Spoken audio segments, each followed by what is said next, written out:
back to my channel. Today I'm going to be showing y'all how I made this bass fishing inspired cake for my brother for his 30th birthday.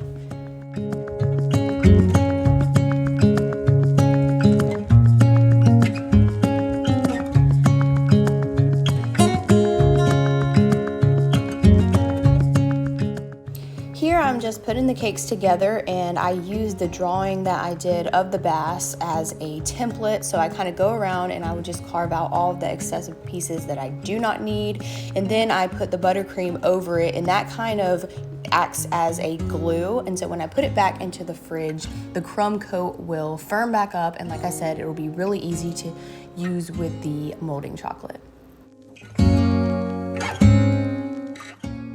Here I am just getting the base of the cake ready. So I did make a wood board that I'm going to be placing the fish on top of. So right here I'm just doing the crumb coat on it, and then I'm going to put this back in the fridge so that it can just kind of firm up.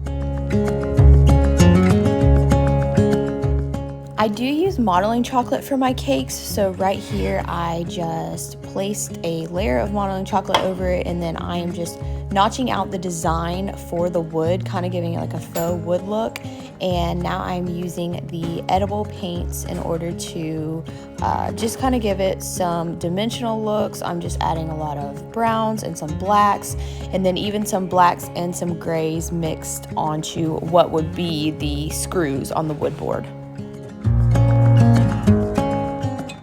And now time for the bass. So I did have him in the fridge for a little bit, and I placed a sheet of the modeling chocolate over him, and then I just used what I had left to make all of the little details for his face and all. He had a lot of different flaps, so I wanted to make sure that I captured those correctly. So that took a lot of time, but I did get it together in the end. And then I just kind of made a more 3D look on his tail, and then on his fins on the top, just to make them kind of stand out. And then I did use the edible paint for him as well, and I had to go over it a couple times as it dried just to get the deeper color. And